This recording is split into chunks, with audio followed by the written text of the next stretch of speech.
Hey everybody, it's Steve with SKY194, and I appreciate you taking the time out of your day to stop in and visit and check out my video. And we're doing something I haven't done in a while, updated version of the pros and cons, and this is on 2024 with version 1.10.2. And on the Nissan GTR, I had a request to do some updates, and I'll probably start updating some other cars also. But I'll go ahead and start with the Nissan since it was requested. Basically, here again, these are kind of a disclaimer. This is just kind of my own opinion and things that I seen driving the car. And I did drive it at some different tracks, and so we're gonna kind of go through the whole gamut. And I'll try to be as quick as I can. Again, this here was just trying to see how it raced, and also I was testing the setup for MISANO. So again, we will go over the setup here for MISANO at the end of the video if you want to see that at the very end. But the link for the setup for MISANO will be in the description. And also I have a bonus setup. Of course, they're all free, but another setup for Mount Panorama also. So a couple good setups for the car. And again, they're just good base setups. You probably have to tweak it a little bit here or there to make it fit your style, but they should be really close.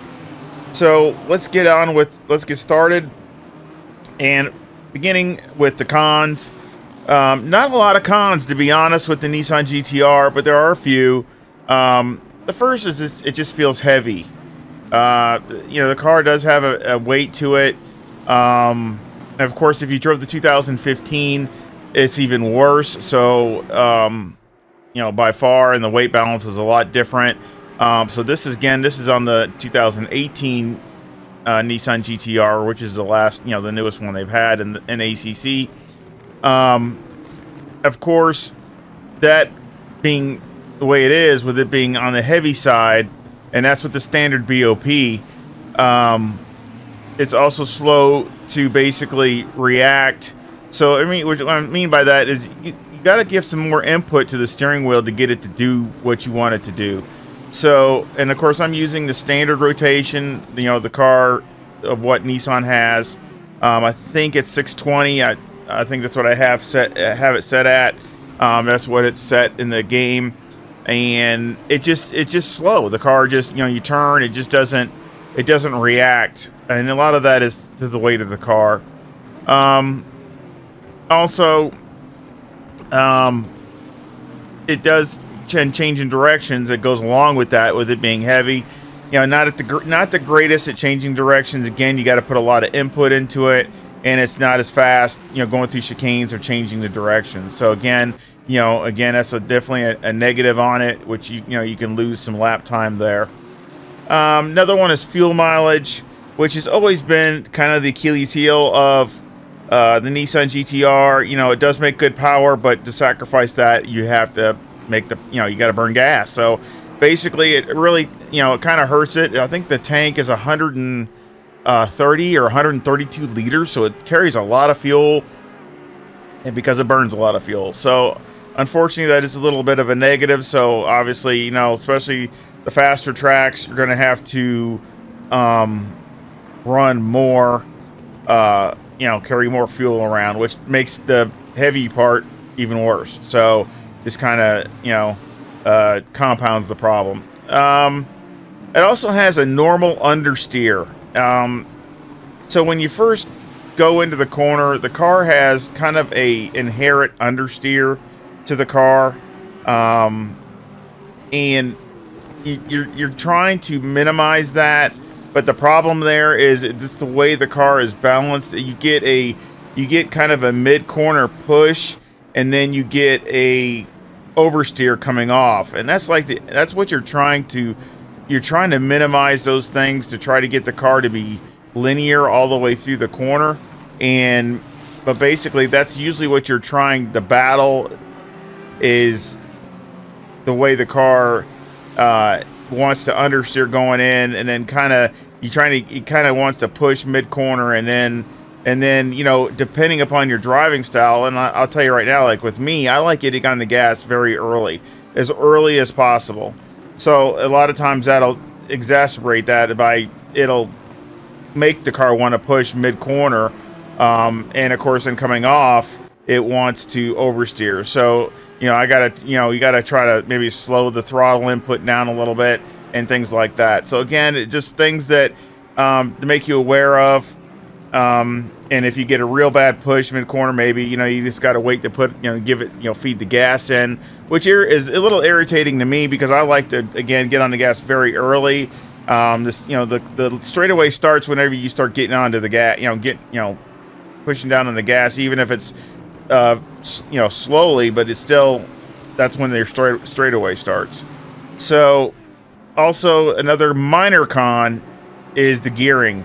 The gearing in the Nissan is very low, so basically first gear is useless on anything other than a very slow corner. And again, you want to run the car usually in a gear higher since the car it's got such great mid-range and things like that. You basically, if you go down too low in first, it's just a waste. You end up spinning the tires and basically just hurting your lap time. So basically, I really say it's a minor con, because what I mean by that is some tracks it's good and some is bad. So it's just depending upon how it all works out. Also, the brake bias is another minor con. Is the brake bias is, you run the brake bias a little higher with the Nissan than most other cars in ACC and most other GT3 cars, and just for the fact that the rear end of the car, with all the nose weight, it makes the car want to rotate on the brakes. So if you're trying to trail brake going in, very limited trail braking, it just makes the car want to rotate faster than you want it to, than I want it to. So it seems like it does better when you don't get too aggressive with either trail braking or the brake bias. But that's pretty much it. That's pretty much all the cons. Now let's go to the pros. It goes over bumps really well. Really better than most, I think, going over bumps and sausages. As you can see here, going over these, I think it does really well. Change the picture. The motor, of course, like I was talking about, the motor's great. It's great with being linear, and great torque, and you can be a gear higher going through a corner or coming off a corner. So I mean, it really in those situations where you're battling, it's not as picky as a naturally aspirated engine where you got to keep the motor really spinning. So again, I've always liked the Nissan GTR motor and the sound. I like these sounds, as you can hear in the car. Again, that's subjective, but I like it. Also, again, with the minor pro is the gearing. Again, so just like I was a minor con, it's also a minor pro because it does help in certain situations with certain tracks. It really works really well. Zolder's one of them. I think it works pretty good here. Now there's a lot of tracks that you can go to, that any of these medium tracks that you can go to, I think most of the time it's going to work really well, unless they have a lot of chicanes where it's changing directions. Stability is another pro. I really like the stability of the car. Again, with it being front engine and not a long wheelbase, but it's okay. It's not a super short car. It's got really good stability. It's also good in the rain, and most cars are. They are good in the rain with a front engine car, and of course with the turbo, you can really make that work to your advantage by not having to spin it and things like that. So again, I think it's a good car in the rain. Great coming off the corner is another pro, which that's how you pass a lot of times. You get up, you come off the corner, and you got that little acceleration burst coming off the corner, and this car definitely has that between the gearing and the engine. If you can hook it up, you can get alongside somebody, and then if you can get the position, you have that position going in the next corner. So I think that's a really good pro also. And also the tire wear. The tire wear is really good. Every time I checked it, the wear is really even. Nothing, no graining, blistering, any of those kinds of things. So usually the tire wear is really well. And of course that will be good for the longer stints also. And lastly, for the pros is the LFM BOP. With the newest, the latest update from ACC, the LFM BOP really does good with that. I've checked a lot of tracks. It usually drops a lot of weight, so that really makes it even more competitive because that's one of the biggest things is the weight. I know at like Silverstone it was like negative 30. Here it was like here at MISANO it was negative. What was it? I think it was like negative 17 or something. And at Mount Panorama it was negative 11. And I think at Laguna it was 0. It was even. It didn't. But I mean, it was already strong there at Laguna. That's another track there was really strong at with just the gearing works really well is at Laguna. So again, a lot of good things there. A lot of good things for the Nissan even now. And of course, with if you're running a league or if you're running the LFM, there's gonna be a lot of tracks where the Nissan really can hold its own and can do really well. And I don't think you got to be an expert driver to drive it well either. I think it's very driver friendly. Now, just a couple tips for driving and setup. Basically, on the starts, I would always recommend starting off in second gear. The first gear is pretty much useless. If you can really practice starting in second, you will gain time. You will because if you do in first, you're gonna lose. As soon as you get on it, you're gonna be having to shift up. So really, if you can practice starting off in second, I think you would actually do better. Really, also compared to the old versions, you're going to run max wing everywhere. I obviously didn't check every track, but pretty much 95% of the tracks, I even ran max wing at Mount Panorama, at Monza. You're pretty much everywhere you go, you're going to run max wing, and the speed is going to be the same. The speed at Mount Panorama was the same as the Mustang with max wing, so they're both that close. And 1 mile an hour here or there, even if the Mustang was a mile an hour faster, isn't the end of the world. So again, it holds its own. It's not like it's dragging a parachute or anything. It's got plenty of motor. It also again likes a little bit more sway bar and things like that. But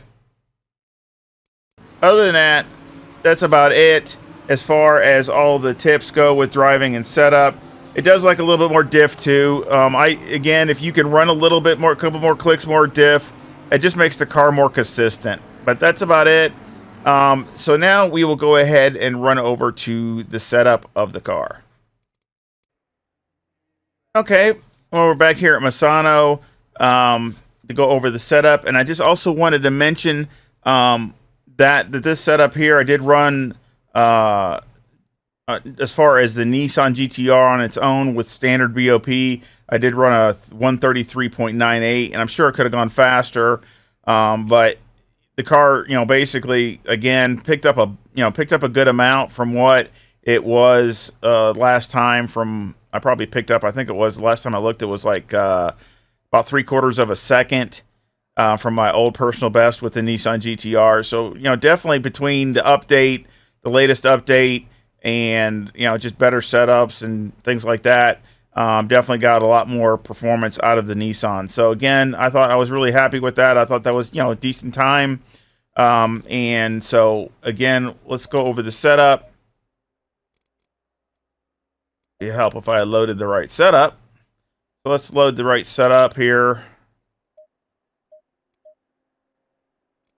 So again, I got 25 left front, 24.8 left rear, 25.7 right front, 25.6 right rear. The toe's a negative 0.12 with the camber at -4, caster at 19.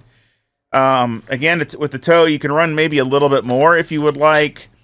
It does like a little bit of negative toe to it, but I mean, you can only max it out, I think, at 2. So, a little bit. But I found that to be a good happy medium. Now I got it all the way down on the toe on the rear, and you see it's just at 0. You can't even run a negative toe in the back. So again, I probably recommend to keep the rear end happy, since it does like to rotate coming off. I put it at 0, and so that's probably, I would probably leave that like that at most places. Of course, the camber on the rear is negative 3.4 on the left and negative 3.1 on the right. So again, all those are pretty good. Electronics are 4, 1, and 1. You can run it at 3, but 4, I ran my 33.98 with 4. So, and I think it made the car even a little bit more solid coming off and less, or I should say more driver friendly that way also. So it kind of, and it was faster. So again, that just proves that it was just hooking up better coming off the corner. Where you really, maybe I need to have a little bit more better throttle control with this car. Just something to practice in since I don't drive it as much. First, that's with 55 liters. Number 1 brake pad. 6 on the anti-roll bar. 95 brake power. Brake bias at 61. I did have it down to 60. And you could probably get into 59s, but again, I don't like the feeling of the car when you start running a low brake bias. It's the rear end just does not. It starts getting nervous.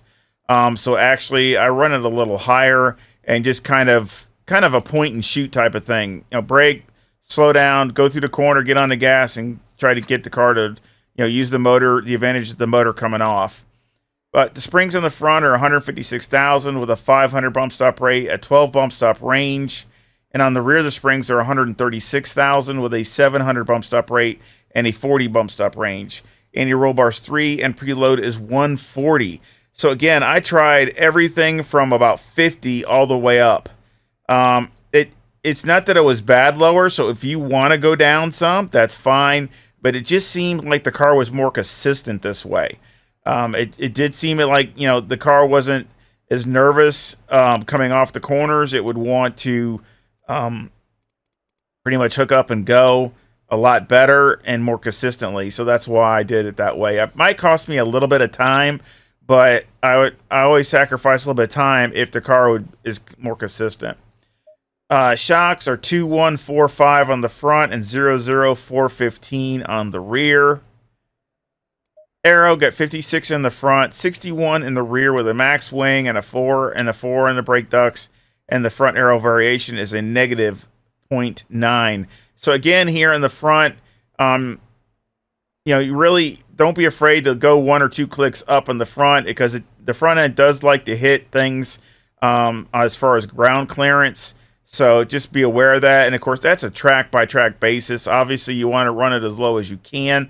But I mean, if it's going to upset the car and hit things and upset stuff, then it's no good. So don't be afraid to go 1 or 2 clicks up.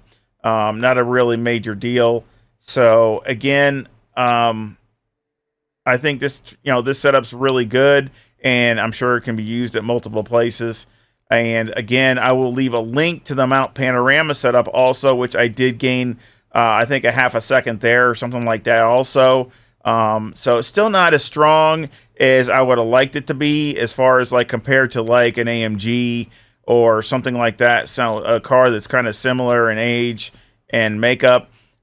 Still a little bit slower, but I mean, some of that could be me, but the car was still much better than what it was. So again, I hope you enjoyed this pros and cons, and give me a like and subscribe. And again, I'll be doing working on some more of them to update them to the latest version. And I sure hope you enjoy that and check them out. And again, I hope you come back and join me for the next one. Y'all take care. See ya.